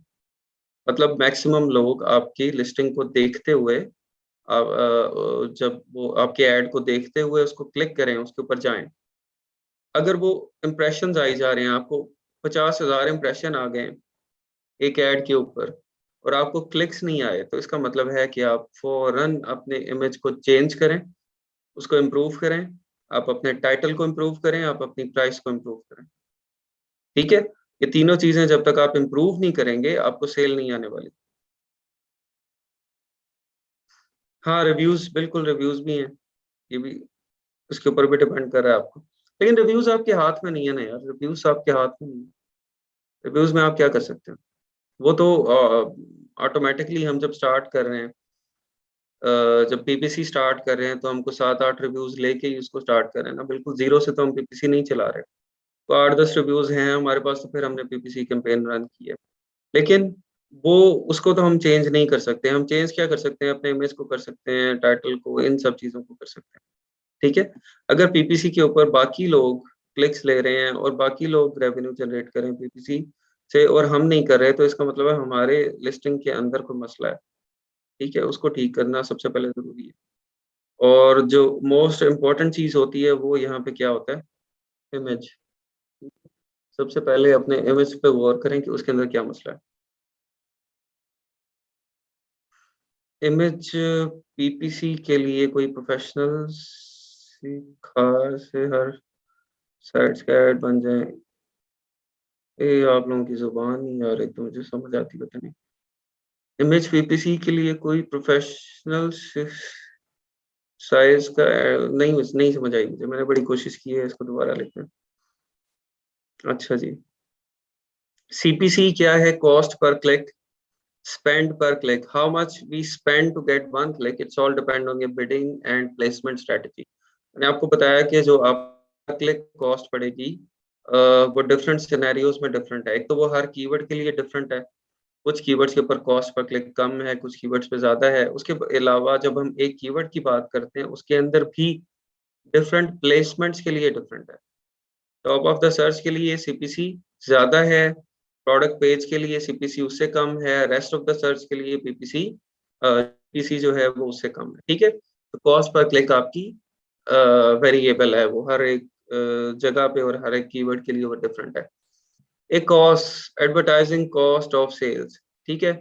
इसको अच्छी तरह से समझ लें भाई, ये कॉस्ट आप जब एक दफा PPC शुरू करेंगे, तो आपका जो दिन रात की परेशानी होगी, वो यही होगी, एक कॉस्ट, ठीक है।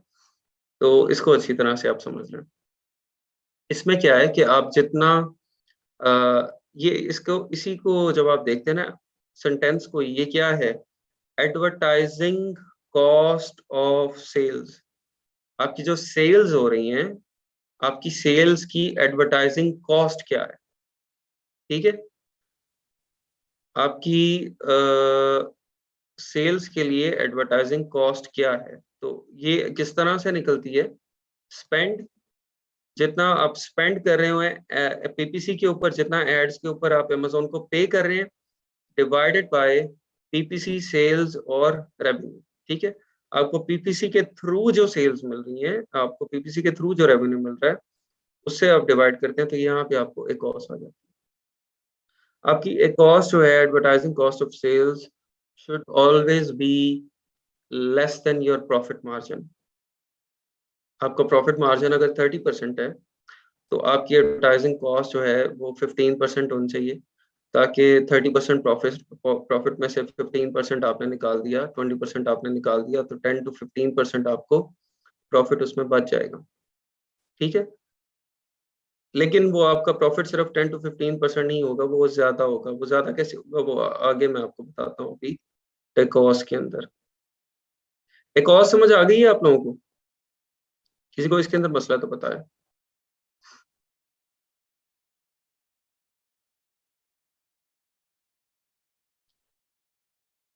Cost, advertising cost of sales के अंदर किसी को मसला है? अच्छा, मैं इसको दिखा देता हूँ आपको ना, सेलर सेंट्रल से।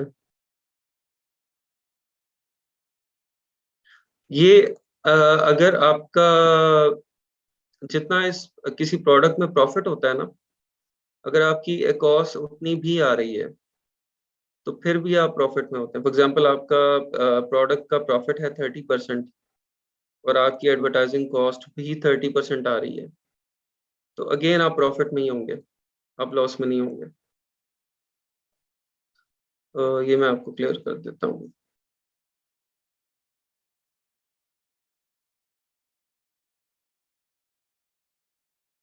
सीपीसी है cost per click, cost per click. Cost में 1 मिनट रिपीट कर देता हूँ। ये मैं आपको वही दिखा रहा हूँ ना, सेलर सेंट्रल में 1 मिनट में दिखा देता हूँ आपको दोनों चीजें, कि आप स्पेंड कहाँ से देखेंगे और सेल्स कहाँ से देखेंगे, कि पीपीसी से आपको सेल्स कितनी आ रही है।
अच्छा जी, ये आप आगे आपके जो एडवर्टाइजिंग कैंपेन जब आप खोलते हैं सेलर सेंट्रल के अंदर, आप एडवर्टाइजिंग में आते हैं और एडवर्टाइजिंग के बाद आप कैंपेन में आते हैं, तो आप इधर पहुंच जाते हैं। ठीक है, अब इधर पहुंचने के बाद यहाँ पे आपको ये देखें, सबसे पहले ये स्पेंड नजर आ रहा है। ये डिफरेंट डेट्स हैं, डिफरेंट डेट्स आप यहाँ से सिलेक्ट कर सकते हैं, उन डेट रेंजेस का आपको डाटा दिखा देगा। ठीक है, अब ये 1 जनवरी के दिन का है। 1 जनवरी को आपको क्या हुआ, पीपीसी में 18 पाउंड आपके टोटल खर्च हुए हैं। ठीक है, क्लिक्स आपको मिले हैं 14, ऑर्डर्स आपके आए हैं 5। ठीक है, 5 ऑर्डर्स की आपकी सेल्स बनी है 53 पाउंड, 54 पाउंड। तो एक कॉस्ट क्या है, एडवर्टाइजिंग कॉस्ट ऑफ सेल्स कहाँ से निकलेगी? एडवर्टाइजिंग कॉस्ट ऑफ सेल्स, ये मैं आपको कैलकुलेटर एक मिनट करना है।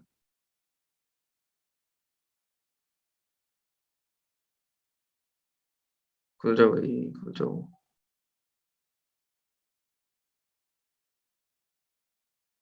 यस,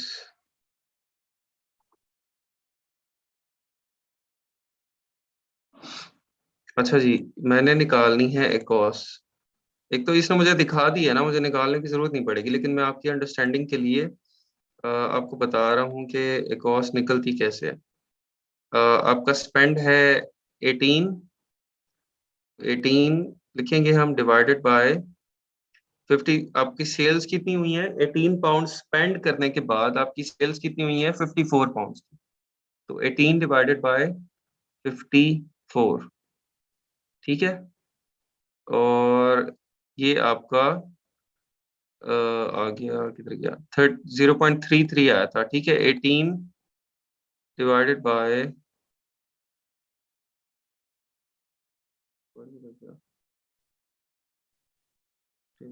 अच्छा, 54 इंटू 100,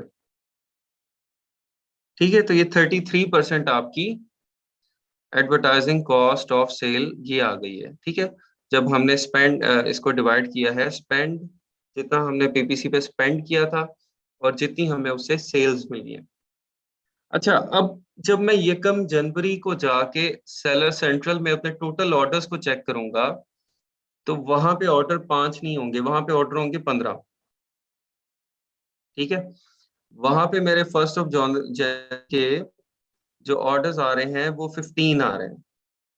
तो बाकी जो 10 ऑर्डर्स आए हैं वो मुझे आए हैं ऑर्गेनिक, ठीक है। बाकी के जो 10 ऑर्डर्स आए हैं वो ऑर्गेनिक आए हैं, उसके अंदर कोई एडवर्टाइजिंग कैंपेन यूज नहीं हुई। तो फिर क्या हुआ कि वो जो 10 ऑर्डर्स थे उनका जो प्रॉफिट था, जो 35%, 40% जितना भी था, वो उसमें से मुझे कोई एडवर्टाइजिंग की कॉस्ट नहीं पे करनी पड़ी, ठीक है। और यहाँ पे अगर मेरा 35% प्रॉफिट था इन 5 ऑर्डर्स का, तो 5 ऑर्डर्स में से 33% मैंने एडवर्टाइजिंग कॉस्ट पे कर दी, 2% जो है वो इसमें मुझे बच गया, ठीक है। तो अगर करूं 3 ऑर्डर्स का हिसाब करूं,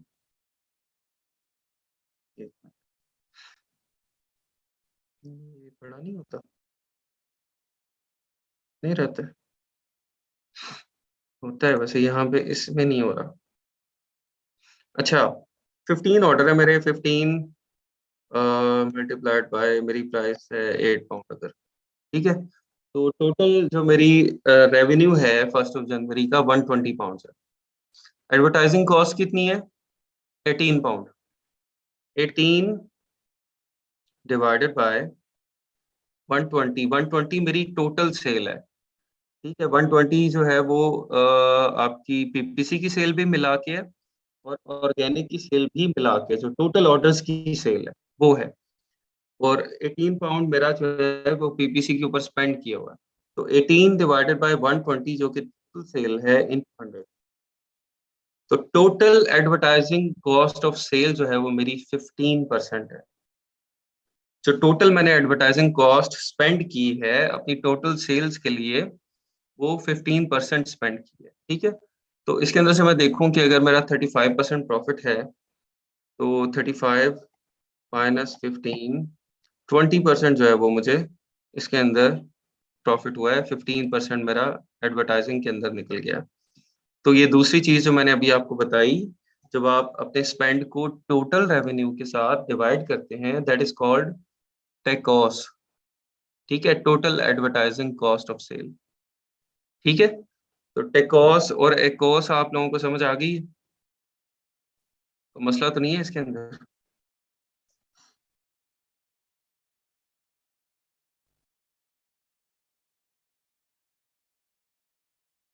120 मैंने बताया ना, 120 मेरी टोटल सेल है जो कि ऑर्गेनिक सेल्स को और पीपीसी की सेल्स को मिला के है।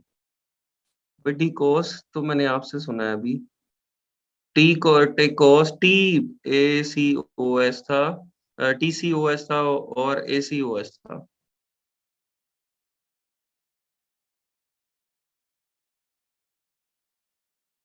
ये total advertising cost of sale T COS, और ये कॉस्ट तो यहाँ लिखा हुआ है सामने, ये आपको नजर आ रहा है। नहीं नहीं, मैं फर्स्ट जनवरी की बात कर रहा हूँ, एक दिन की बात कर रहा हूँ। 120 जो है ऑर्गेनिक सेल्स है, जो कि 120 टोटल ऑर्डर आए हैं, 120 के टोटल ऑर्डर हैं, टोटल 15 ऑर्डर आए हैं ना। देखिए टोटल ऑर्डर आए हैं 15, 5 ऑर्डर आए पीपीसी से, 10 ऑर्डर आए ऑर्गेनिकली, टोटल रेवेन्यू बन गया 120 पाउंड, ठीक है। अब ये पीपीसी का मेरा एडवर्टाइजिंग कंसोल है, यहाँ पे आपको टोटल ऑर्डर्स नहीं नजर आएंगे, टोटल ऑर्डर आपको सेलर सेंट्रल में नजर आएंगे। जब आप सेलर सेंट्रल में जाके ऑर्डर्स पे क्लिक करते हैं, टोटल ऑर्डर आपको वहां पे नजर आएंगे, ठीक है। वहां पे ऑर्डर हैं 1 जनवरी के 15, ठीक है। यहाँ पे 5 ऑर्डर हैं, तो आपने 15 ऑर्डर का जो रेवेन्यू है स्पेंड को डिवाइड करना है उससे, टोटल एडवर्टाइजिंग कॉस्ट निकालने के लिए, ठीक है। हाँ, तो अगर आपकी एडवर्टाइजिंग कॉस्ट, इसीलिए मैं कह रहा हूँ कि अगर आपकी एक कॉस्ट जो है वो आपके प्रॉफिट से ज्यादा आ रही है, लेकिन आपको ऑर्गेनिक सेल्स आ रही हैं, ठीक है, और तो आपने परेशान नहीं होना, क्योंकि आपको ऑर्गेनिक सेल्स से प्रॉफिट मिल रहा है, ठीक है। ऑर्गेनिक सेल्स से आपको प्रॉफिट मिल रहा है, और मैं आपको बताऊं कि आपकी जो ऑर्गेनिक सेल्स है ना, वो भी आपके पीपीसी चलाने की वजह से आ रही है। अगर आप अपनी पीपीसी को बंद कर देंगे, आपकी ऑर्गेनिक सेल्स भी आहिस्ता आहिस्ता ड्रॉप डाउन होना शुरू हो जाएंगी, ठीक है। तो आपकी ऑर्गेनिक सेल्स के आने में भी पीपीसी का बहुत बड़ा हाथ है। तो वो जो 10 ऑर्डर मुझे अदर देन पीपीसी आए हैं, आप समझे कि वो भी पीपीसी की वजह से ही आए हैं। अगर मैं पीपीसी चलाना बंद कर दूंगा तो मेरे जो रैंकिंग है उन कीवर्ड्स के ऊपर जहां से मुझे ऑर्गेनिक सेल आई है, वो रैंकिंग ड्रॉप हो जाएगी, और ग्रेजुअली, फौरन तो नहीं, लेकिन ग्रेजुअली मेरे ऑर्गेनिक ऑर्डर्स भी बंद हो जाएंगे, ठीक है। ये समझ आ गया आपको? एकॉस और टेकॉस क्लियर है? इसके अंदर कोई मसला तो नहीं है? ये बार बार हम वर्ड यूज करेंगे तो फिर आपने नहीं कहना कि भाई ये एकॉस क्या है, फिर दोबारा ना मुझे कहिए एकॉस क्या था।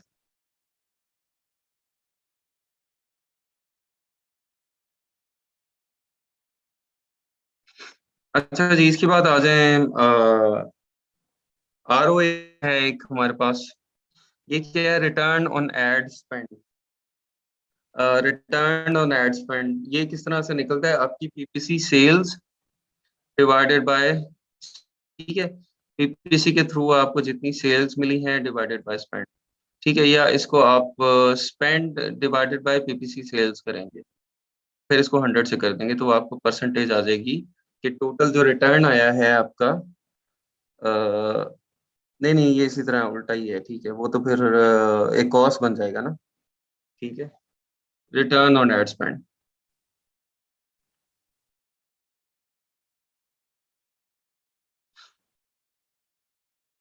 यार उसका वो नाम है, सेलर सेंट्रल का नाम है कंपनी का। अच्छा जी, इनवर्सली प्रोपोर्शनल ऑफ एक कॉस्ट है ये, ROS focus on in on returns not spending. और रिटर्न के ऊपर आपका ये आरओएस फोकस करता है कि आपको रिटर्न कितना मिल रहा है एड स्पेंड करने से, आपको रेवेन्यू जनरेट हो रहा है या नहीं हो रहा, ठीक है। और suppose we spend $1 on PPC and get $1 against, it means 100% एक कॉस्ट, ठीक है। आपकी एडवर्टाइजिंग कॉस्ट ऑफ सेल जो है वो 100% है। अगर आपने $1 स्पेंड किया और आपको $1 ही इसके अगेंस्ट सेल मिली है। If your focus is on account growing or to increase sale velocity, then this is the best KPI to focus on. ठीक है, ये चीजें जिनके ऊपर नजर रखनी है हमने while using the PPC। इनको अगर इग्नोर करेंगे आप, इनको कंटिन्यूसली मॉनिटर नहीं करेंगे, सीटीआर को, सीपीसी को, एकॉस को, टेकॉस को, तो नुकसान हो सकता है आपको, ठीक है। और यही इन्हीं फैक्टर्स को, इन्हीं केपीआईज को इम्प्रूव करने के लिए जो आपके हैं, क्या कहते हैं, सेलर्स जो हैं वो पीपीसी को आउटसोर्स करते हैं, ठीक है। क्योंकि इनको कंटिन्यूसली मॉनिटर करना और एक ही चीज को इम्प्रूव करना, वो एक इन्वेस्टर का काम नहीं होता, उसके पास टाइम नहीं होता। वो इनको आउटसोर्स करते हैं, और आउटसोर्स करने के लिए फिर आगे फाइवर, अपवर्क वगैरह वो यूज होता है, जहाँ पे आप सब लोग पहले से मौजूद हैं, और आप लोग अपनी जो आफ्टर 2 और 3 डेज आप अपनी गिग्स में और प्रोजेक्ट्स में पीपीसी की भी गिग्स और प्रोजेक्ट्स को ऐड कर लेंगे, ठीक है। क्योंकि 2-3 दिन बाद इंशाल्लाह आप इस काबिल हो जाएंगे कि आप पीपीसी कैंपेन बना सकेंगे, रन कर सकेंगे, और उसको चला सकेंगे। टेकोस का फार्मूला बता दें? अच्छा जी, टेकोस का फार्मूला है आपका एड स्पेंड डिवाइडेड बाय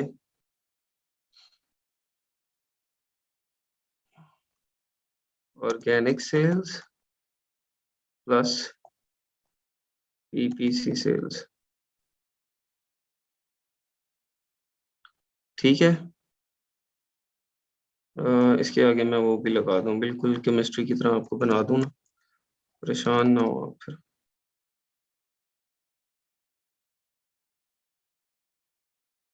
ये ले जी। ठीक है, ये समझ आ गया टेकोस आपको?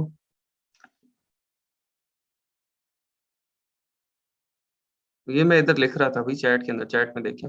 एड स्पेंड डिवाइडेड बाय आपका ऑर्गेनिक सेल्स और पीपीसी सेल्स को सम अप करके हम एड स्पेंड के साथ डिवाइड करेंगे। ठीक है, तो फिर आपकी total advertising cost of sale, इसको 100 से मल्टीप्लाई कर देंगे तो परसेंटेज में भी आ जाएगा। क्लियर हो गया टेकोस सब?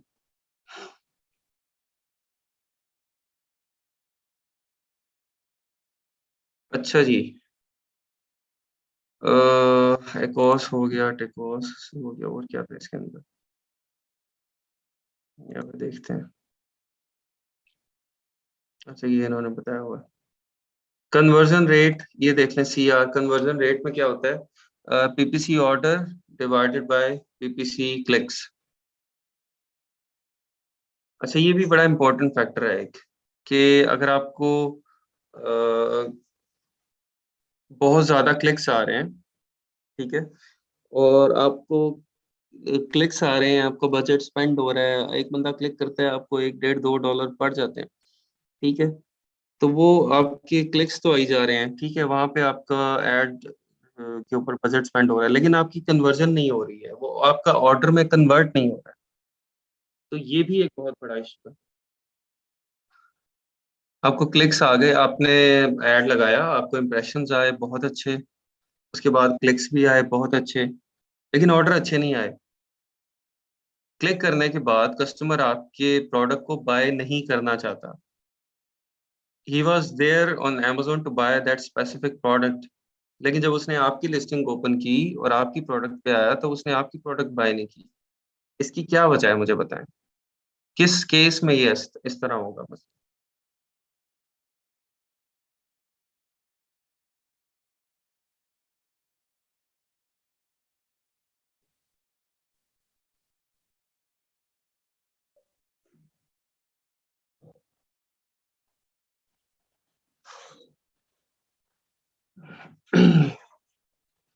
प्राइस हाई, डिस्क्रिप्शन अच्छी नहीं है,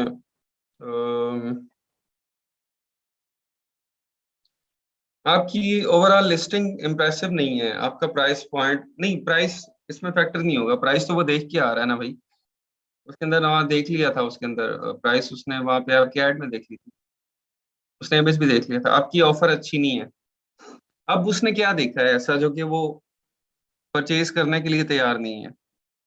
अब इसके अंदर बुलेट पॉइंट्स आपका मेन फैक्टर है, और आपकी जो ऑफर है, आपकी वेरिएशन, आपका साइज, उसका जो प्रोडक्ट आप दे रहे हैं, मे बी उसका साइज, उसका मटेरियल, या इस तरह की कोई चीज हो, लेकिन अगेन इमेज और आपका जो लिस्टिंग कंटेंट है, लिस्टिंग कंटेंट, वो यहाँ पे एक मेजर रोल प्ले कर रहा है, क्योंकि वो पहले आपका इमेज भी देख चुका है, वो प्राइस भी देख चुका है, टाइटल भी देख चुका है, अब बाकी वो आपकी ओवरऑल लिस्टिंग देख रहा है, ठीक है, तो वो ओवरऑल लिस्टिंग के अंदर फिर आपकी बुलेट पॉइंट, डिस्क्रिप्शन, अगर A+ कंटेंट नहीं है तो वो ये सब चीजें भी उसके अंदर ऐड ऑन कर सकती हैं, उसके कन्वर्ट ना होने के अंदर, ठीक है। तो भाई आप उसके अंदर देखें, आपकी डिस्क्रिप्शन ठीक नहीं है ना हमजा। ये जो आप बात कर रहे हैं कि आपको 1.5 के इम्प्रेशन आए हैं, 131 क्लिक्स, 131 क्लिक्स बहुत अच्छे हैं, ठीक है, और उसके अंदर से एक ऑर्डर आना, इसका मतलब है कि आपकी जो ऑफर है उसके अंदर मसला है, आपकी ऑफर्स ठीक नहीं है, आपकी डिस्क्रिप्शन ठीक नहीं है, क्योंकि वो ऑलरेडी आपका टाइटल, आपकी प्राइस, आपका इमेज देख के खरीद नहीं आया था, लेकिन आके उसका माइंड बदल गया।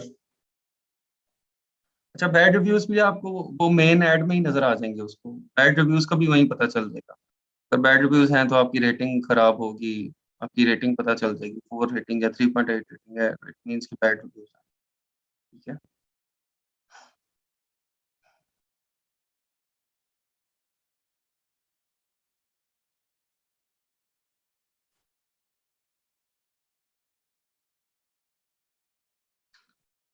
बैड रिव्यूज मैंने आपको बताया था पहले कि बैड रिव्यूज की टाइप पे डिपेंड करता है कि वो किस टाइप का बैड रिव्यू है, उस तरह से हम उसको रिमूव कर सकते हैं। इसको जो केसेस ओपन करने वाला है ना हमारा, वहां पे मैं आपको थोड़ा सा बताऊँ। ठीक है, अच्छा जी, कन्वर्जन रेट आप लोगों को अंडरस्टैंड हो गया?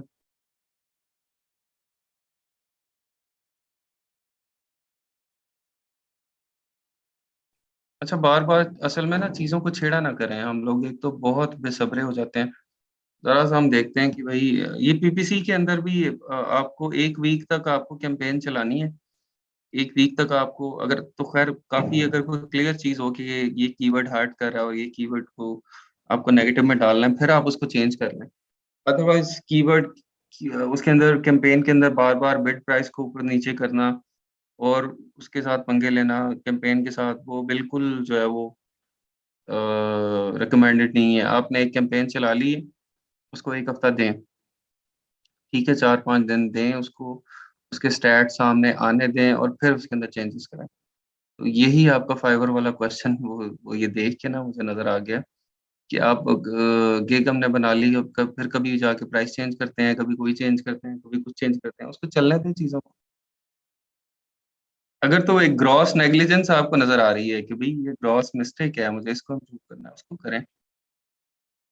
कन्वर्जन रेट भाई, ये आपकी लिस्टिंग से ही इम्प्रूव होगा।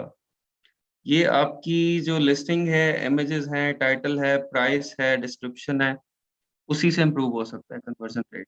इसका कोई शॉर्टकट नहीं है। और आपको कस्टमर को एक अच्छी चीज देनी है, एक फुल पैकेज आपने उसको देना है, ठीक है, कन्वर्जन रेट उसी से ठीक होगा।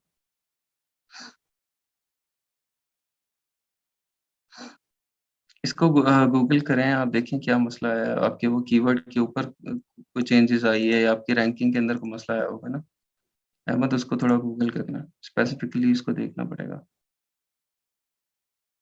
अच्छा जी, आगे आ जाएं। ये क्या है, पीपीसी रेडनेस। अच्छा, अब ये, क्योंकि मैंने आपको बताया कि जो एंड में हमने चीज देखी है कन्वर्जन रेट, कन्वर्जन रेट आपको अच्छा चाहिए होता है। और हम ये चाहते हैं कि जो भी कस्टमर जिसने क्लिक कर लिया एक दफा और वो हमारे ऐड पे आ गया है, तो वो उसको बाय करे, ठीक है। तो उसके लिए हमें क्या करना पड़ेगा, हमें पीपीसी रेडीनेस पे काम करना पड़ेगा, ठीक है। हमें पीपीसी कैंपेन चलाने से पहले we have to sort out our old own listing, कि हमारी लिस्टिंग के अंदर कोई किसी किस्म का मसला ना हो, हमारे कंटेंट में, इमेजेस में कोई मसला ना हो, ताकि जब हम पीपीसी कैंपेन चलाएं तो ये ना हो रहा हो कि we many clicks, many impressions but no sales. अब क्लिक्स जब पड़ रहे हैं तो फिर आपका एड स्पेंड हो रहा है, आपका बजट लग रहा है, ब्लीडिंग हो रही है। तो इस चीज को रोकने के लिए आपको अपनी जो लिस्टिंग है उसको रेडी करना पड़ेगा फॉर द पीपीसी कैंपेन। इसी तरह फौरन लॉन्च करके आप डायरेक्टली पीपीसी कैंपेन के अंदर नहीं जाएंगे, पहले लिस्टिंग को तैयार करेंगे। लिस्टिंग में क्या क्या तैयार करना है, आपने पहले मार्केट और नीश एनालिसिस करना है, ठीक है। आपको मार्केट ट्रेंड्स का पता होना चाहिए, उसके हिसाब से आप बिडिंग स्ट्रेटजी लगाएंगे, प्राइस का कि क्या प्राइसिंग चल रही है मार्केट में, कौन कौन से कंपटीटर हैं और वो किस किस रेट के ऊपर दे रहे हैं, ठीक है। आप उसके अकॉर्डिंगली अपने डेली बजट सेट करेंगे, उसके अकॉर्डिंगली अपनी प्राइस को पहले सेट करेंगे, ठीक है। अगर मार्केट में प्राइस चल रही है 9 पाउंड्स, $9 एक चीज की, तो आप उसको 8.5 के ऊपर रखेंगे, ठीक है, या 8 पे रखेंगे, ताकि आपको, या 875, 860 इस तरह करके आप प्राइस रखेंगे, ताकि आपका जो ऐड ऊपर नजर आ रहा है उसका एक थोड़ा विजिबल डिफरेंस नजर आए कि आपकी जो प्रोडक्ट है वो उसकी प्राइस भी कम है, ठीक है। उसके बाद और क्या होगा, before starting a PPC campaign, analyse competitors product display page. Product display page अपने सारे कंपटीटर्स के खोलें, उनको ओपन करें, उनके इमेजेस को देखें, टाइटल, बुलेट पॉइंट्स को देखें, ए प्लस कंटेंट को देखें, प्राइसिंग को देखें और रेटिंग, रिव्यूज को देखें, ठीक है। रिव्यूज, रेटिंग, वो तो स्टेज खैर निकल गई ना, ये तो हमारी स्टेज थी सोर्सिंग से पहले वाली। जिसके अंदर हमने रिव्यूज को देखते हुए अपनी प्रोडक्ट को चेंज करना था।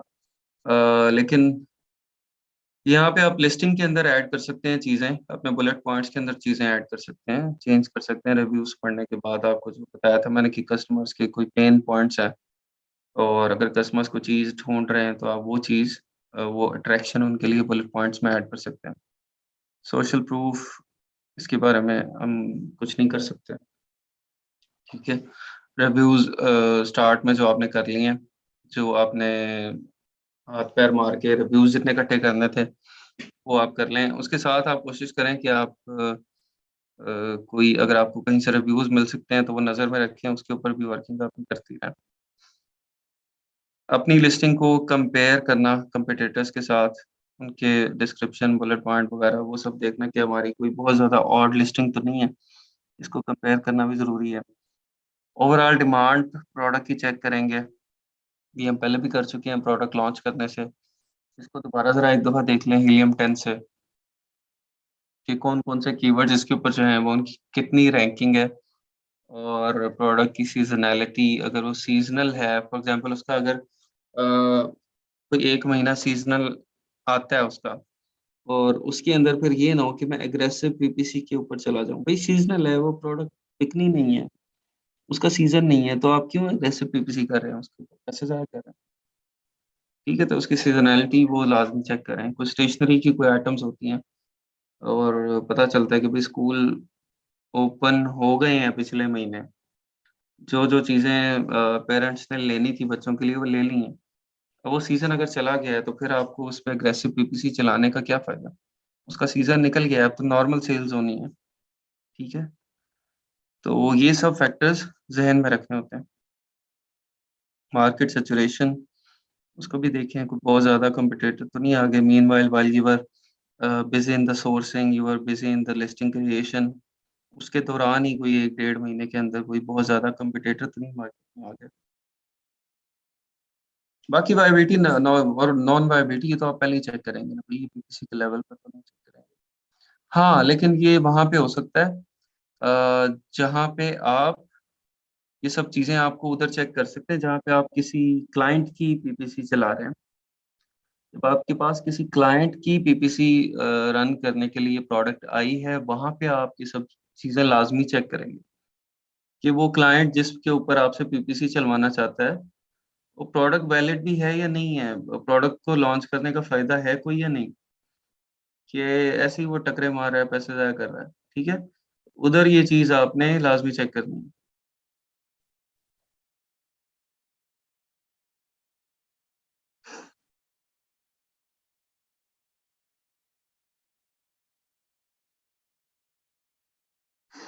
अच्छा जी। अ, उसके लिए फिर आप कलर, साइज़, मटेरियल वो सारा कुछ उसकी डिमांड वो भी चेक करेंगे अगर किसी क्लाइंट की है लिस्टिंग तो। ब्रांड डोमिनेंसी, प्राइस वार वो सब भी देखेंगे, और कंपीटिटर्स की प्राइसेस, सेल्स, ठीक है? ये सब आप इसको डिटेल में यहाँ से पढ़ लीजिएगा। आपको अंडरस्टैंडिंग जो है वो एक हो गई है। इसको इसको हम दोबारा देख लेंगे कल, 2-3 चीज़ें कल रह गई हैं, वो देख लेंगे। उसके बाद इंशाल्लाह हम हमारी जो है बिडिंग स्ट्रैटेजीज़ उनको स्टार्ट कर लेंगे कि हमने बिडिंग स्ट्रैटेजी जो है वो क्या-क्या रखनी है, और कौन-कौन सी कैंपेन बनानी है। ठीक हो गया जी।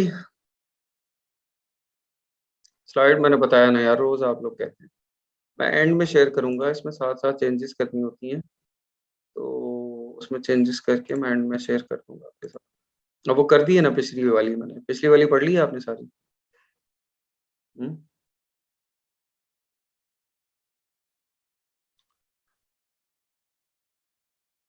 चलें ठीक है जी, कल मुलाकात होती है इंशाल्लाह। आप लोग एक्सप्लोर करें अपने लेवल पे प्लीज़, आपको रोज़ मैं कहता हूँ। अच्छा एक और चीज़ यार मुझे याद आ गई, अभी पार्टिसिपेंट्स कम भी हो गए हैं, मुझे पहले बताना चाहिए था। आप लोगों की जिन लोगों की अर्निंग्स कोई हुई है ना अभी तक, फ्रॉम द डे जब हमारा बैच स्टार्ट हुआ है, उस दिन से लेके अब तक, अगर आप लोगों ने ई-कॉमर्स से रिलेटेड या ऑनलाइन अर्निंग कोई भी की है, तो आप उसका मुझे वो प्रूफ चाहिए होगा, स्क्रीनशॉट, जिस भी प्लेटफॉर्म के ऊपर है और पेमेंट का प्रूफ चाहिए होगा, वो मुझे फेसबुक के ऊपर इनबॉक्स कर दीजिए प्लीज़, ठीक है? वो मुझे इनबॉक्स कर दें वो, क्योंकि हम पीआईटीबी में हम सारे जो ये पेमेंट प्रूफ्स हैं वो ऐड कर रहे होते हैं, और उसके अंदर जो होते हैं टॉप अर्नर्स होते हैं उनको हम रिवार्ड भी करते हैं, त्रास की भी बिल्कुल। जो भी ई-कॉमर्स या ऑनलाइन जो भी आपको अर्निंग हुई है वो आप उसके अंदर सेंड कर दें, ठीक है? तो वो टॉप अर्नर्स को हमने उसमें देन करना होता है, एप्रिशिएट भी, और सबका रिकॉर्ड भी रखना होता है।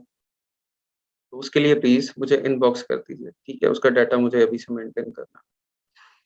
ठीक है, मुलाकात होती है कल इंशाल्लाह आप लोगों से, और कल मैं जब कहूँ कि पीपीसी को कोई एक्सप्लेन कर दे तो प्लीज़ को 20 हैंड्स तो रेज़ होने चाहिए ना यार, ज़्यादा नहीं, 20 तो होने चाहिए। बनते हैं कि नहीं भई? 20 तो नहीं बनते। ये कितनी मैंने 10% रेशो निकाली है। 10% लोग तो कह दें कि भई हमें सब कुछ आता है, हम बताएँगे। हमने इसके अलावा भी बहुत कुछ पढ़ लिया है, हम बताते हैं पीपीसी होती क्या है। ठीक है? कल होगा फिर इंशाल्लाह इस तरह से।